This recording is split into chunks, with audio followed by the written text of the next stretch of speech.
Yo, have you heard about Anchor? It's the easiest way to make a podcast. Let me explain. It's free. There's creation tools that allow you to record and edit your podcast right from your phone or computer. Anchor will distribute your podcast for you so it can be heard on Spotify, Apple Podcasts, and many more. You can make money from your podcast with no minimum listenership. It's everything you need to make a podcast in one place.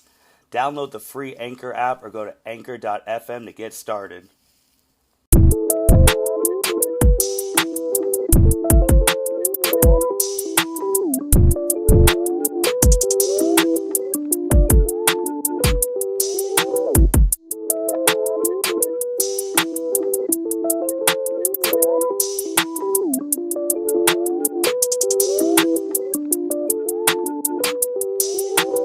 Welcome, everyone, to the L7C podcast, Dragon Ball edition. Today, we are going to be talking about the newest Dragon Ball Manga Chapter that just came out a couple of days ago. Also, recapping you guys on what happened at Jump Festa. Basically, an end of 2021 Dragon Ball wrap-up and talking a little bit about what we want in 2022. So, we got the Dragon Ball expert with us, Mitchell Oso. How are you doing today, sir? Doing fantastic. Ready for the holidays. How about yourself? Same. Got all your Christmas shopping done? Never. Because there's always something else I want. Joke. Yeah, I got it done for the most part. So, ready to pass out the gifts. So, that's it. Yourself? Yeah, I got it all done a little bit ago. Just needs to get wrapped up, and then we should be good to go. All righty. Well, got a present here for everyone, and that is Chapter 79, titled Gas and Granolah. Mm-hmm. And, the typical rundown, how we do these episodes. We'll give you a little quick synopsis of what happens. We'll dive into some points, and we'll go from there. So, chapter starts off. We're looking at Alec. He's in his ship right now after they had made the wish.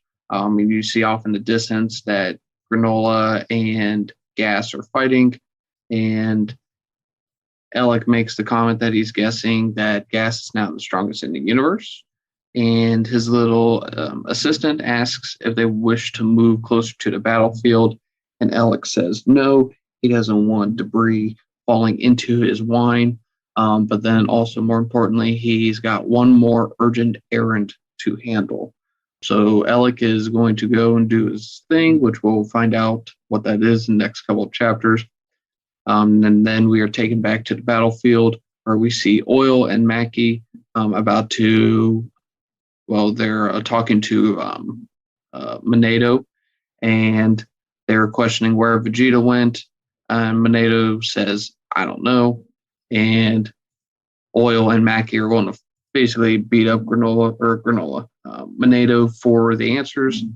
And then we're shown that Vegeta gives Granolah the Senzu bean, and he becomes 100% healthy, as the beans have always done.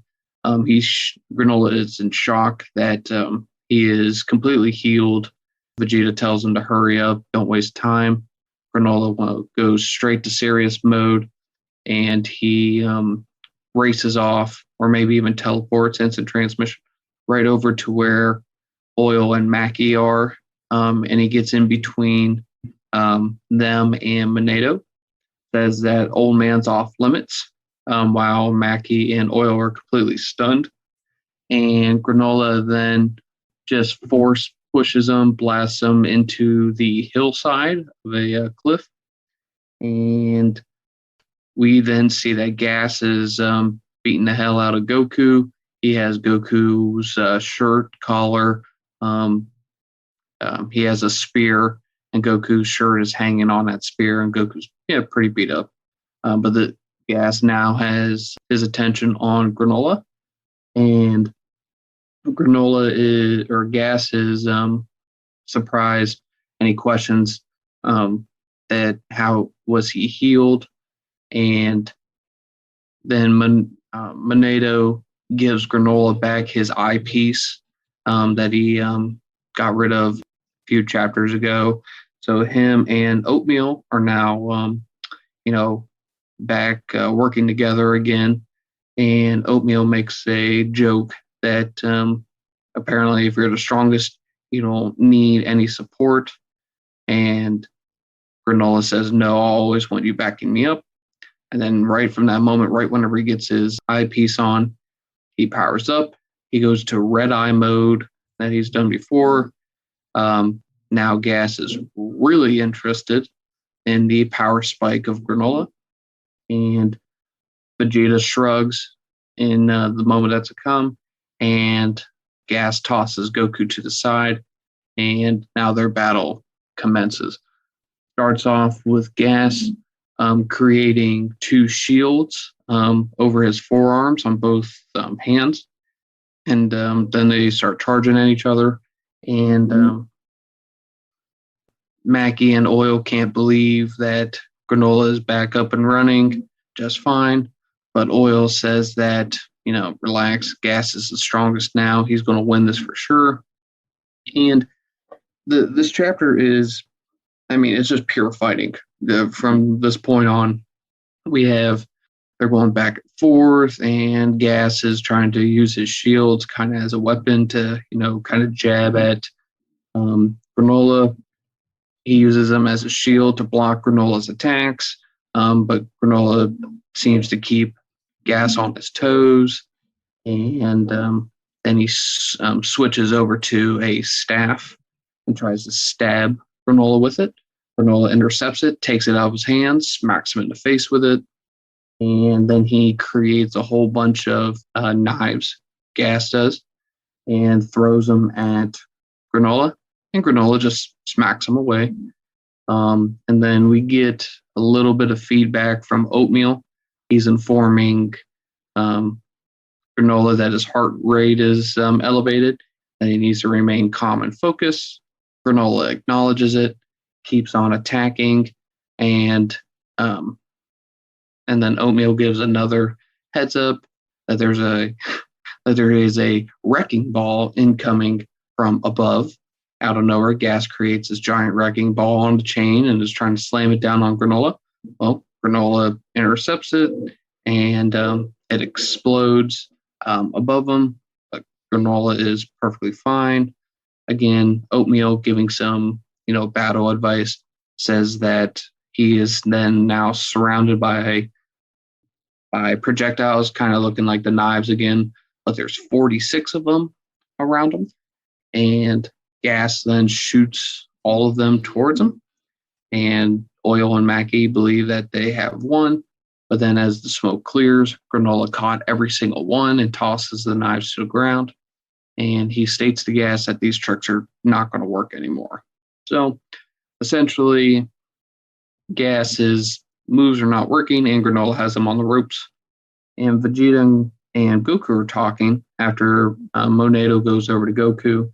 I assume that he's going to be healing him at this point, but Goku asks, how is Granolah holding up? And Vegeta says that he is as well as his opponent or better. And Goku says that he's not surprised. And then there's a whole bunch of punches and kicks going back and forth between Granolah and Gas. And Granolah just is, kicking. He kicks a shield and pushes him back.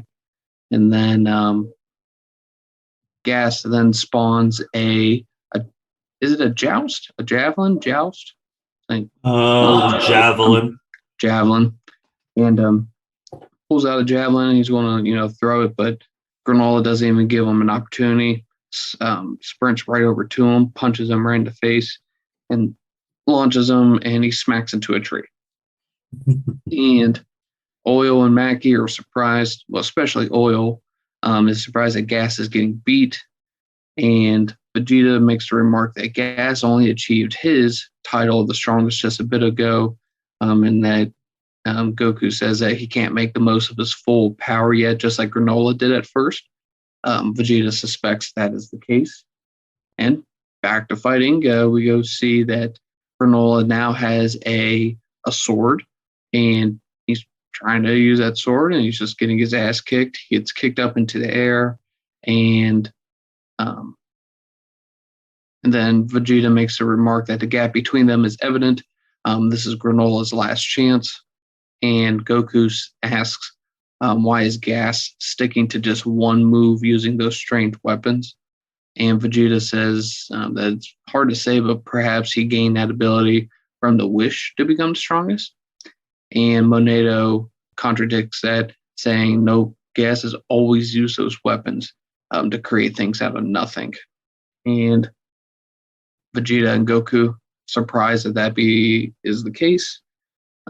Gas creates more weapons. This time he creates like two circles, like rings, and on those rings there's like 4 blades on them, and he'll put his arms through those rings, and basically they're just going to be spinning saw blades as far as I'm concerned. And he charges Granolah, and Granolah stops him again, just holds him right in place, just kicks him in the stomach, completely just owning Gas at this point. Even to the point where Granolah is like, why do you rely solely on the arsenal that he has? And Mackie, I'm talking to Oil, says that she understands and that she believes that Gas wants to beat Granolah with his own strength and not just something that, was just kind of not earned. And Granolah asks Gas why he doesn't just use those new powers. And Mackie says it can't be that Gas can't wield the newfound power. He just doesn't want to. All right. I get it. Kind of respectable. And Granolah says that this is all you got. You're done for. And right at that moment, then Granolah or Gas uses a little bit of power, and he dodges a attack that Granolah tries to do right at his face. He puts his hand right in front of Granolah's face, and he just blasts the hell out of Granolah, surprising Goku and Vegeta, Mackie and Oil, and this launches Granolah back. And after that attack, Granolah gets up. Gas is kind of disappointed, probably that he had to actually even do that. And Granolah says, I knew that you were holding back. And Gas says that that, quote, I consider this a failure on my part. I had hoped to kill you with the technique I had honed. So, yeah, it makes sense. And Granolah now starts blasting with his rapid fire technique. And again, there's a pretty good distance between Granolah and Gas. And then all of a sudden, Gas instant transmissions right in front of Granolah, in which Goku makes a remark that it's instant transmission. Granolah is completely surprised, and Gas makes a remark, any abilities you have gained are now mine as well. And he punches Granolah right in the stomach and states that his power is far superior to his. And then he attacks him with a blast and blows Granolah flying backwards into the forest / on the side of the mountain. Vegeta and Goku again completely surprised by this, and Vegeta makes a remark that last attack looked like destruction. Same God of Destruction techniques that Vegeta has honed. So, yep, Gas can do that fun stuff as well. And Goku then says that Gas must have never needed those extra weapons. And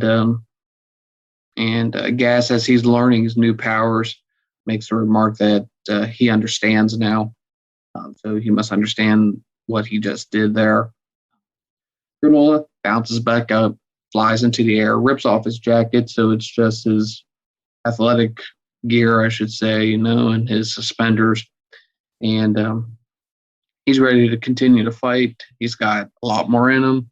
And then he instant transmissions over to Gas. They start fighting, and essentially they just kind of go back and forth at this point between instant transmission and teleporting, and they kind of they hit each other, of course, but we start to see that Granolah is doing this better. So when Vegeta and Goku are looking up at the sky and they see them doing this, Goku makes a joking remark. Well, we find it as a joke.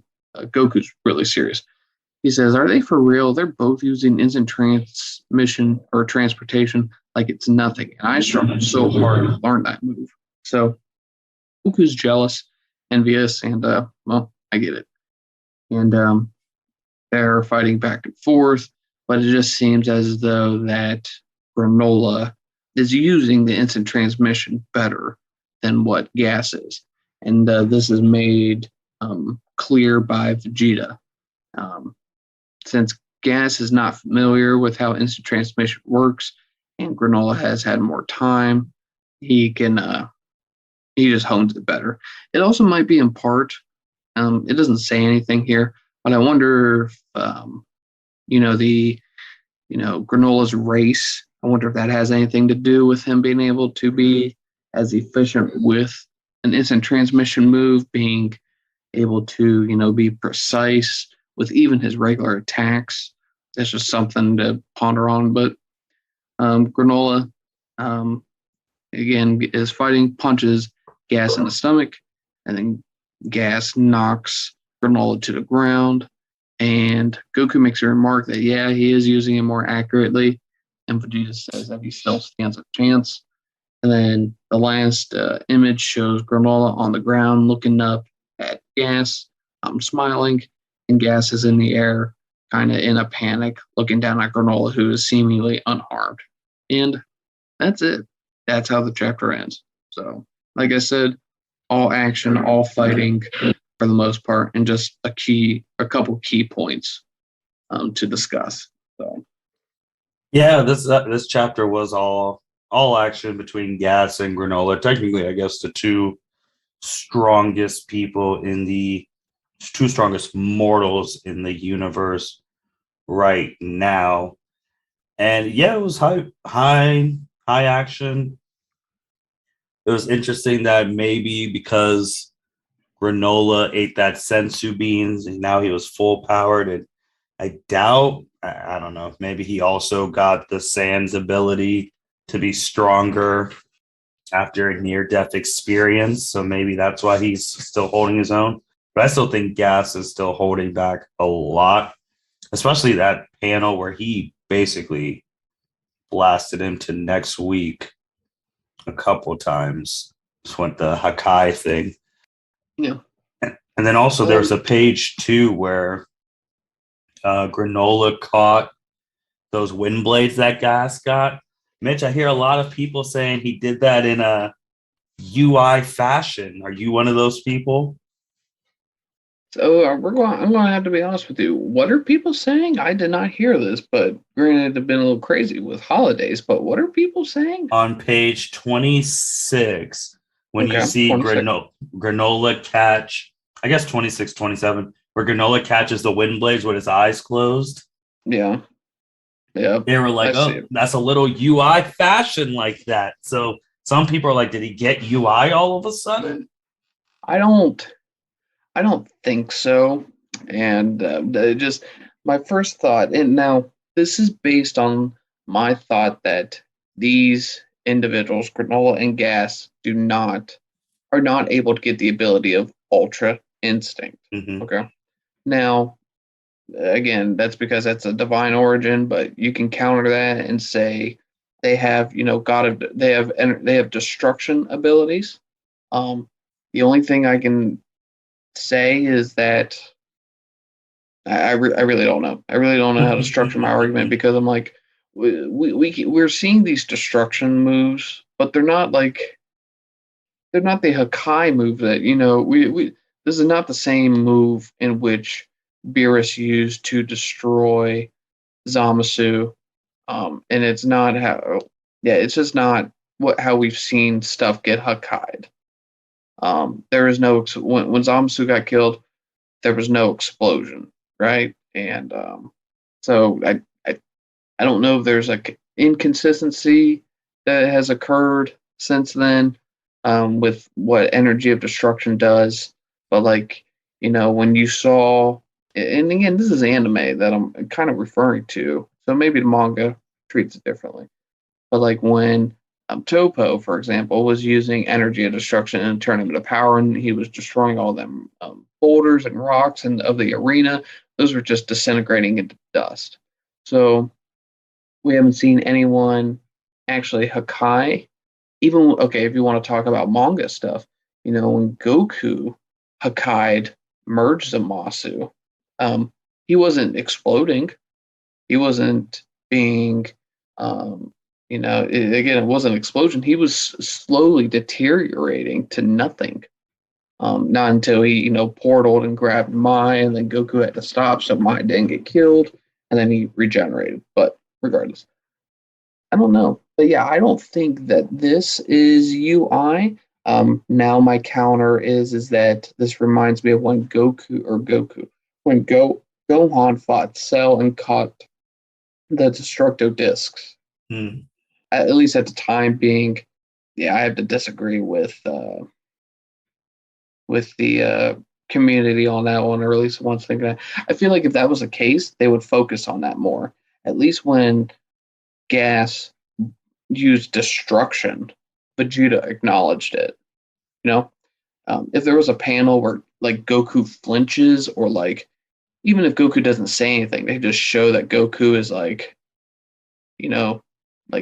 what's the word I'm trying to get out of my mouth here? Acknowledge it. If Goku acknowledged that scene, I would believe that more. But no, I don't think that's UI. Also, just jumping around, what the heck does Elect have that's one more urgent errand to handle? Like, that's where I was stuck on most of this chapter besides the fighting. I don't know. Like, they have not given us anything that makes me think that Alec is anything like anything. He's just a bad guy, but it's not I'm trying to think. Okay, what's some things that have been established that he could be involved in? He could bring Frieza over. Mm-hmm. That's what I was thinking. I'm like, well, Frieza is going to be the 5th strongest person on that planet. Okay, so not a fear there. And of those 5 people, those 4 people ahead of him do not like him. So it's not like Frieza's going to be like he's going to be one side or the other. He's going to be nothing's going to be a benefit there, unless there's a deal brokered between Alec and Frieza. Maybe that's it. Maybe he's like, hey, Frieza, I can teach you how to be super strong with these Dragon Balls, and he can be the strongest in the universe, but he won't tell Frieza that his life will be cut to basically nothing. And then he's like, okay, I just got to live for 2 years, and then Frieza's dead, and all my opponents are dead. I don't know. That's something. Maybe there's another wish that's going to be made because these Dragon Balls don't have a cooldown period, it seems. Which kind of makes him a little OP. What do you mean? Like, if they don't have a cooldown period, that's a little OP. At least like the Earth Dragon Balls turn to stone, scatter. But if you could just keep using these without them like turning to stone or scattering, that's kind of overpowered. Yeah, it is. It is. Well, I mean, especially since there's 2 of them. Yeah, they scatter themselves, but you got a radar and you can fly around the Earth real quick, and bam, there you go. I don't know. Unless the 3rd option is that wish, because we never heard the actual verbiage of the wish. You know what I mean? For all we know, Alec just made a wish to be the strong, make him and Gas the strongest in the universe.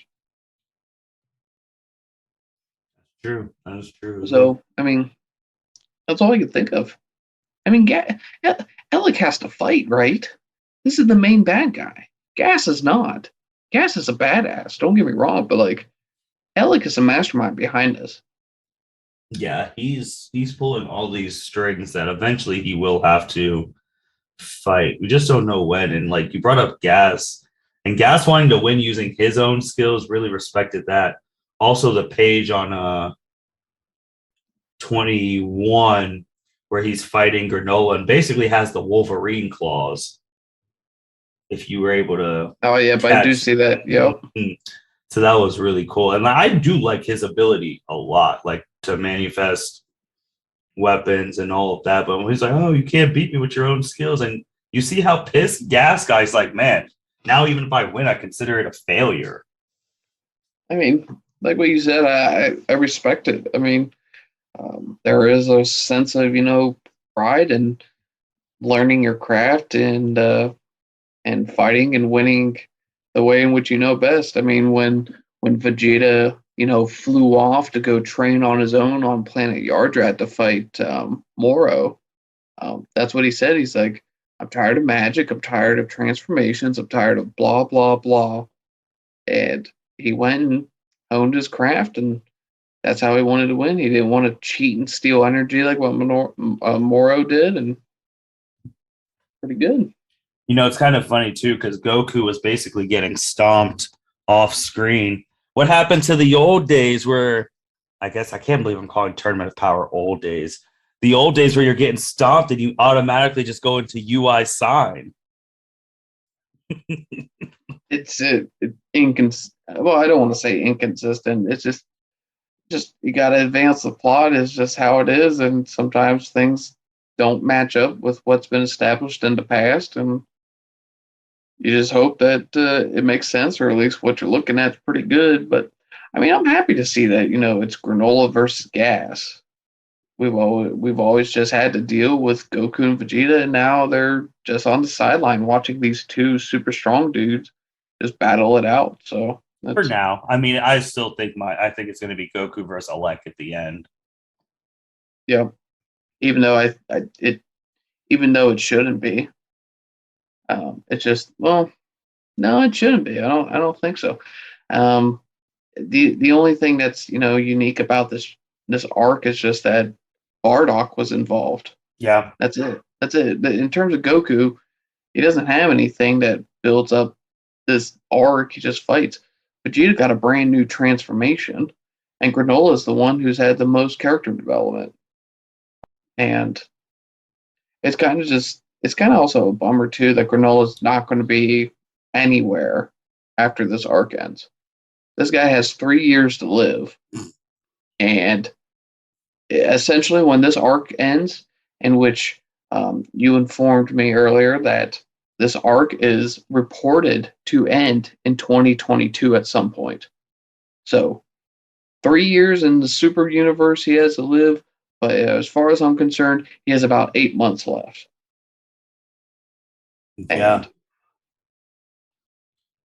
And I will pull, and it was officially confirmed too by Torotaro that this is ending in that the Granolah survival arc is reaching its climax and a new arc will begin in 2022, which is kind of crazy. It's like you think of the Moro arc, which was almost 2 years, and now this arc's about to be over. We don't know when in 2022.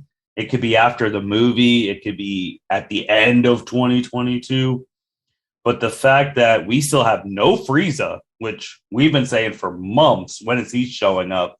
We thought he was going to be like a central figure in this, and he might not. Dude, I'm starting to think he won't even show up in this arc, which I think would be a big disappointment. Yeah. I don't think it. Yeah, I don't think he'll show up, unless no, I don't think he's showing up. Because let's say this arc goes until, let's just say August. I think that would be fair to say August because that's 8 months. I would think that they have at least 8 more chapters of stuff to do because people have to die. The heaters have to die. So do I think Gas and Granolah or do I think Gas and Alec are going to die the same chapter? I don't think so. I wouldn't think so. I would think Gas is going to die within a few months, and then Alec comes afterwards. So it's like that already takes up 2 chapters. Now, somehow, I mean, we still have to learn of Alec's plan. Yep. So we'll learn about the plan, and then there's a chapter in which that plan will be enacted, or maybe it'll be built up on, and then the heroes here will face adversity, and then somehow they overcome it, and then that's just where we get to. So I mean, like that alone has to have at least 6 chapters. Mm-hmm. I would think, but because I mean, we're talking. I forget. I feel like you did this research last month, but when did Granolah and Goku start fighting? 5 chapters ago, 6 chapters ago. Goku and Granolah. Yeah. One When did moment. that? I can actually get that for you right. So I mean, just do me a favor. Since we're in chapter 79, go see what chapter 73 is like, or 74. Just tell me what's going on in that chapter. Okay, because I think they fought a lot early. Because 72 is when they get to Cerulean spot. Yeah, and that's when Goku and Vegeta are first getting. That's when Goku got blasted. He got sniped, and they already had to use the Sensu beam. And that was 72. And 72's date was May 20th, 2021. 7 months ago. Mm-hmm. 7 months ago is when this fight started. And you look back at the Moro arc, they had the introduction with the bandits, and then they went to New Namek. They fought for a few chapters, then they trained for a few chapters, and then they fought Moro again and again and again and again. So like this is like okay. If the Granolah side quest at the very beginning is like equivalent to the bandit saga when we first learned of Miras, when they're stealing gold and crap like that, then you had the New Namek and Moro. That's what this part is. I mean, because New Namek was crazy. You had Moro killing Namekians. You had Goku and Vegeta showing up, and they were fighting, getting stomped. They got stomped so hard that they had to, respawn 3 days later after a quick nap. And Moro was trying to find the Dragon Balls, and then Majin Buu with Dakaio Shin comes around. They're fighting in space and fighting around and blah blah blah, and then they get the hell out of Dodge. So the length of that, I assume, is the length of this fight.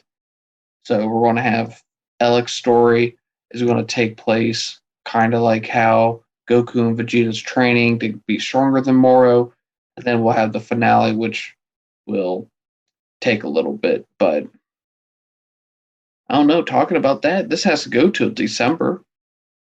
You need more chapters than that. You do. You're going to have 2 or 3 chapters of training. You can't just have 4 chapters of fighting. But I don't know. I've seen them do crazier things, like give Moro sense of being. So. But the reason some other people think that it's going to actually end in summertime, which is a good way to segue, is because of Dragon Ball Super Super Hero. Jump Festa happened last weekend. For those who don't know, Jump Festa, it's a huge, basically, anime thing where they give updates on anime stuff. And there's a whole bunch of anime updates, but we're going to focus on the Dragon Ball.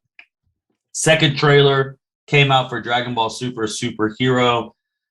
Dragon Ball fans were going crazy because Gohan was prominently in this trailer at the end. The poster came out for Dragon Ball Super Super Hero. Gohan's right in the middle doing the Masenko. You got Piccolo, Special Beam Cannon, Goku, Kamehameha, Vegeta, Gallic Gun, Gamma 1 and 2. You got Pan and some other people there.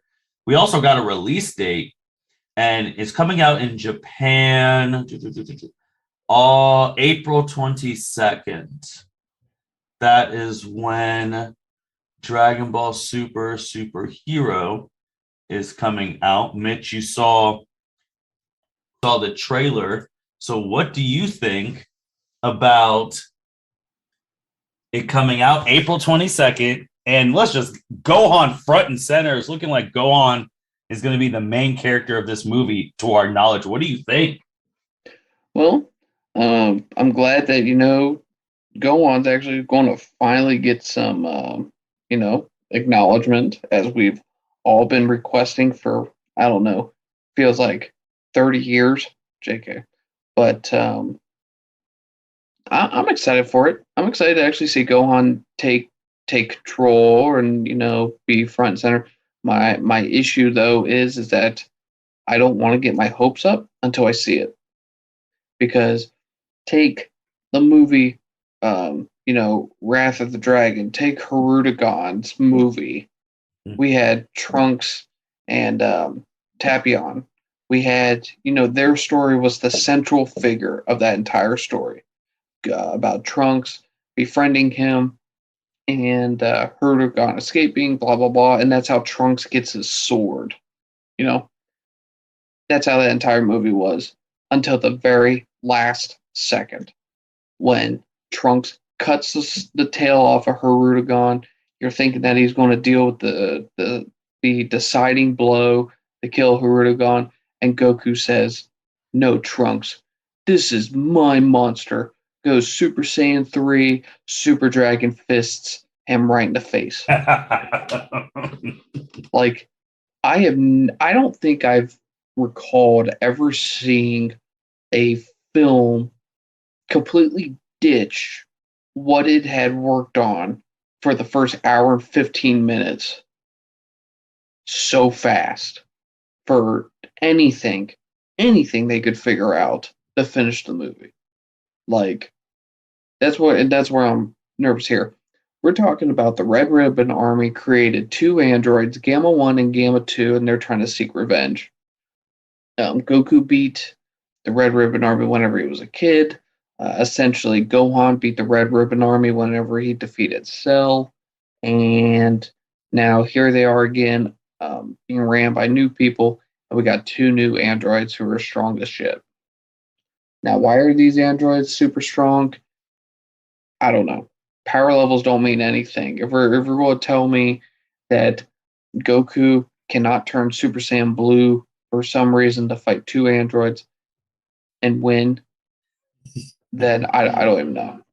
Well, I don't think he's going to be on world for this one, because if you remember the first, gosh, it's almost going to make Goku and Vegeta Captain Marvel-esque. Shout out to the MCU, where they're off world, because that first trailer we got a glimpse of him training on Beerus's planet with who everyone's looks like it's going to be Broly. So maybe they're not on the planet for this one. I do have the trailer pulled up here, and I was looking at this, trying to, just run it back again. And I'm trying to get to it one more time, and I wonder if Goku is on, like, this one scene. I can't tell if he's on Namek or if he's on a different planet with, like, Broly, but on the, where is it here? I'm looking at, it's the 29-second mark from this 57-second video on YouTube from Kami. That was released for trailer 2, and Goku is fighting or training at something, and the grass color is not, it's like purple grass. And I'm trying to think of, like, what planet has purple grass, and it might be somewhere on Earth, but it seems like that has to be a different planet. So, or no, that might be Beerus's planet. That's probably where they're at. Yep. Because the purple trees and back. So, yeah, you might be right. Goku and Vegeta might strictly just be over and training with Beerus and Whis, which is kind of nice to know that they're still doing that, because this movie is supposedly taking place 3 years after the 28th World Martial Arts Tournament, because Pan is in it, like, at the age of 3. So this obviously then goes to show that this will take place afterwards, if you know what I mean. No, definitely after Granolah. Yeah. So, yeah, it'll be interesting because they have their date April 22nd, 2022. So it will be interesting to see when we get an English date. The last movie that came out was Dragon Ball Super Broly. And when that movie came out, It was because I just had it up. It came out in December, December 13th, 14th in Japan, December 14th in Japan, and then the United States, we got it on January 16th. So I'm hoping then that if this movie is coming out February 22nd, then we in the States could get it in April 22nd, then we in the States get it May 2022. Hopefully. Have they announced anything about this movie being canon like what they did with Broly? I don't think they announced that this is after Granolah and it's supposed to be canon. I think now with the super movies, they're all canon. Gotcha. So this will be. They need to get they really need to get ahead. And what I mean by that is that super manga and anime is behind the 28th World Martial Arts Tournament. And we all know that they have retcon shit in the past, but I can't imagine that they completely do away with that tournament and that what ended at Z. Because it's great and all watching, the Tournament of Power. It's great knowing Zamasu, Tournament of Power, Moro, and now Gas and Granolah. But we know these people are going to live, or at least they're going to die, and then they're going to come right back. Mm-hmm. And they need to get past that so I can be like, okay, maybe somebody will get killed off permanently. But now that there's going to be a movie that takes place 3 years after the 28th, and I see my characters in it, it's like, okay, whatever happens beforehand, I know it's not. Yeah, it's just not as. I don't know how to describe it. It's not as impactful. It's like one of those things like where if a movie gets announced, that person's not going to die in a previous movie. It's one of those things too, of like what the MCU. Oh, we know so and so is signed on for 3 more movies. We know they're not dying anytime soon. Correct. So it's the same thing like that. Like we know Goku and Vegeta and is all peaceful in this movie, so we know it's going to end well some way in the Granolah arc. They really copped out in Moro's arc because I thought Mira should have stayed dead, but they just brought him back with mortal powers. I thought that was stupid. But I'm excited for the movie. I just hope we get it a month after them. We haven't had an English trailer yet, so we don't even. Hopefully, they're starting to dubbing that. And it's looking like Piccolo, Gohan, Pan are all going to be front and center in this movie. And Red Ribbon Army coming back. How do you feel about those? That rumor I told you earlier that they're thinking they're going to have a new updated model of Cell, and they're going to continue the super movie trend of bringing back old villains somehow. Besides Beerus. When's BoJack coming then? When are we going to destroy all of the lower Supreme Kai planets and make them relevant again? Because I miss King Kai, but he's pointless as crap. So I know, and King Kai's my guy too. Goku wouldn't have a whole bunch of things without him. Who knows? I mean, the movies were clever. They were good. Just they should have been arcs, but they weren't. Yeah, which is wild too. But speaking of an anime, probably the true Dragon Ball anime, Dragon Ball Heroes just ended their another arc. Like, it's kind of crazy. We've been waiting for Super was done March 30th, 2018, and Dragon Ball Heroes has ended like 2-3 arcs since then. Yep. Yeah, they just pumped that out. Have no problem with that, and we'll never get an anime again. Doesn't make sense. But Heroes has already announced, hey, we're about to start our next arc. It's so bass backwards, man. It really is. It's so flip-flopped. It doesn't make sense. I think it's also crazy too. Like, if it was like side people who voice these characters in Heroes, I'd be like, all right, whatever. But it's still the same people who are voicing them. Yeah. which is like, what is the like? What? Maybe they do it just to keep those people like on payroll. Maybe they're just like, hey, we're not going to do an anime probably until 2045. So, well, you guys need paychecks. You've done wonders for us. So, we're just going to pull out this promotional anime crap that's, it's kind of whatever. We have all these ideas in a hat, and we're just going to pull it out, draw it, make some voiceover dubs, and then we'll do the same thing tomorrow. It's like, it's all impromptu. That's what I think. That's what I think they do with this anime. It's just whatever the Magic 8 Ball tells them to do that day. It's crazy. And then they just be like, okay, voice act, put lines into moving mouth of character. Thank you. And it's wild, but can't wait for that to start in 2022. Also, Dragon Ball Games Battle Tour. They did this year where they just have a day where they give big updates on all the games. It's going to be happening February 18th and 19th, and then February 19th and 20th in Japan and the United States. Maybe. Well, first let me do the definite stuff. There'll be definitely stuff on Dragon Ball FighterZ, Dragon Ball Xenoverse 2, and all of that.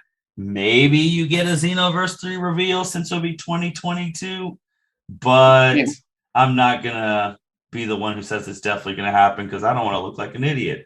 But you're going to see some Dragon Ball FighterZ and Xenoverse 2. Mitch, I'm going to be honest, man. I would be surprised if Moro's the next DLC character coming in one of these games.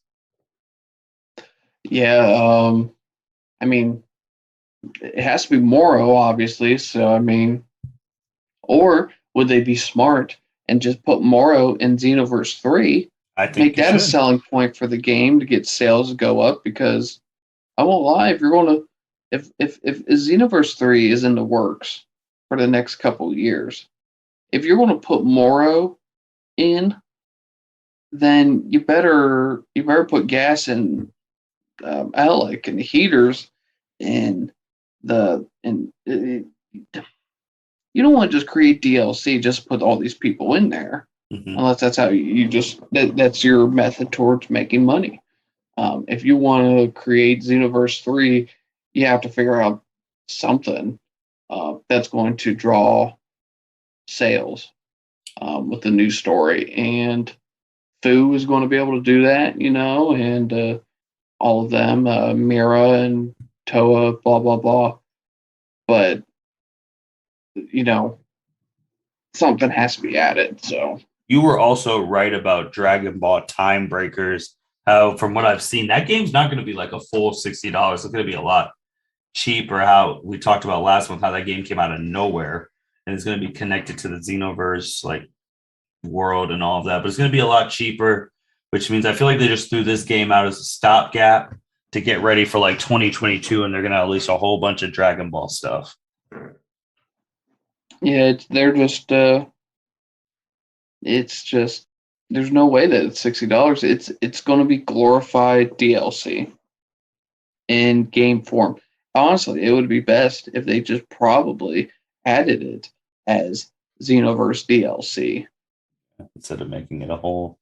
Yeah, but they want to make it a game, make you download it digitally or buy. I don't even know if they'll have a disc, but so that's the thing that grinds my gears right now. Just thinking about it. I'm going to connect 2 points that you and I just talked. They don't want to put out Xenoverse 3, which would drive huge revenue sales, but they have absolutely no problem putting out friggin' a game where you're playing hide and seek with Dragon Ball slapped on as the title.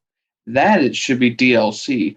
All this new crap that keeps coming out for Xenoverse 2 should be the basis for a new game for Xenoverse 3. I agree, but they're weird. They're just hey, we're gonna drop this game and we're gonna talk about stuff in 2022. We got a movie coming out in 2022. The movie is already gonna get hyped because people Gohan, and now with the second trailer, it's looking like that whole movie is gonna be in that 3D style from the 2 trailers. Are you liking that style?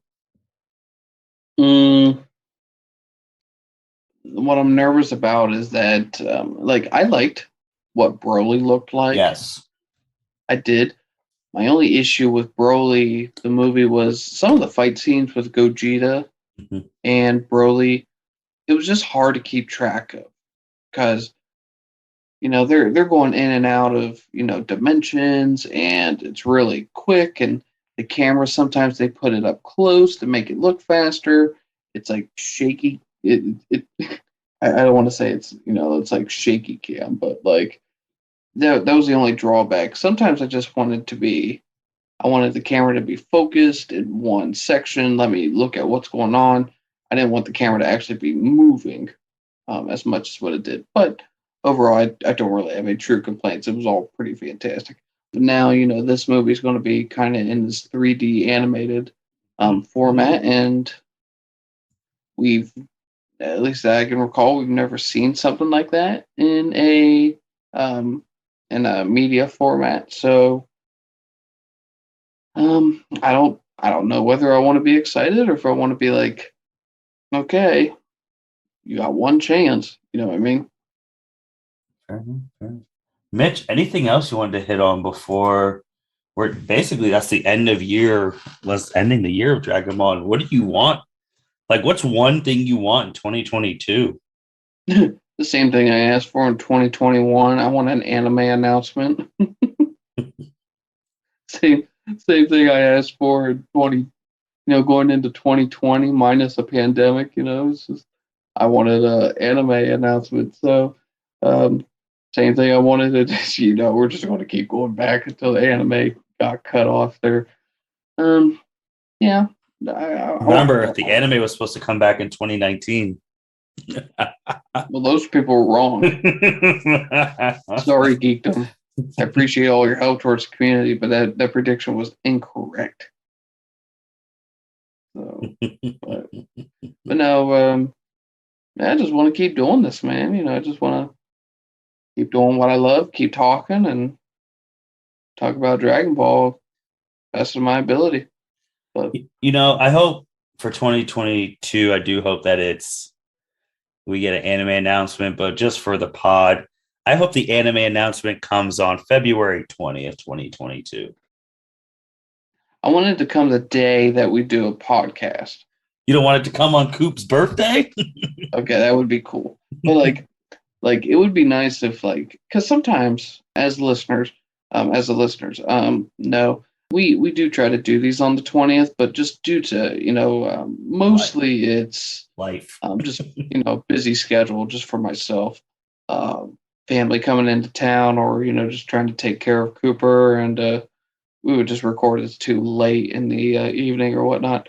But yeah, I would love if the night in which we would record a podcast, that would be the night in which they would announce it. So yeah, maybe on the 20th or the 21st or 22nd and of the month, and then you can get our raw take on it, and not something that has kind of sunk in or ideas have come up or whatnot. I would hope so. I mean, it's happened on other podcasts before, so let's have raw reactions on a Dragon Ball podcast. Mitch, anything else? For the listeners, make sure you tune in here in the next week or so. Where the L7C is going to do a end of year podcast. Last year we did one. Martin, did you do two with the other people? Yeah, so I recorded. We recorded as a group. Most of us were able to come at the same time, and then the others who didn't, I think it was Justin and Poe at that time, recorded with them and then added it on to the episode. So the goal is to have mostly everyone there, so that if mostly everyone is there, then we will actually live stream the end of year podcast to Twitch and YouTube. We'll decide when we get to that point. Yep. So yeah, make sure that you guys have your notifications turned on, and you guys are staying up to date with us as much as possible, and get ready for that episode, because as it stands right now, until I get up and running and actually figure out something else to talk about, that's the other podcast in which you will hear me in. So that is not Dragon Ball related. So make sure you tune in, catch the other people that make the L7C great. See what else they offer, and just get a feel for them. They're great as well. So, and with that being said, thank you everyone for listening to L7C podcast. Make sure you're on the lookout for the end of year one. If you didn't listen to our first end of year one, you definitely should, because it was a great time. So hopefully the second one is just as well. And with that being said, this is the L7C. Take care. Yep. Happy holidays, everyone. Thank you for listening to this episode of the L7C podcast. Be sure to like, rate, review, and subscribe to the channel. Follow us on all social media platforms, and we'll be talking to you guys soon. Take care.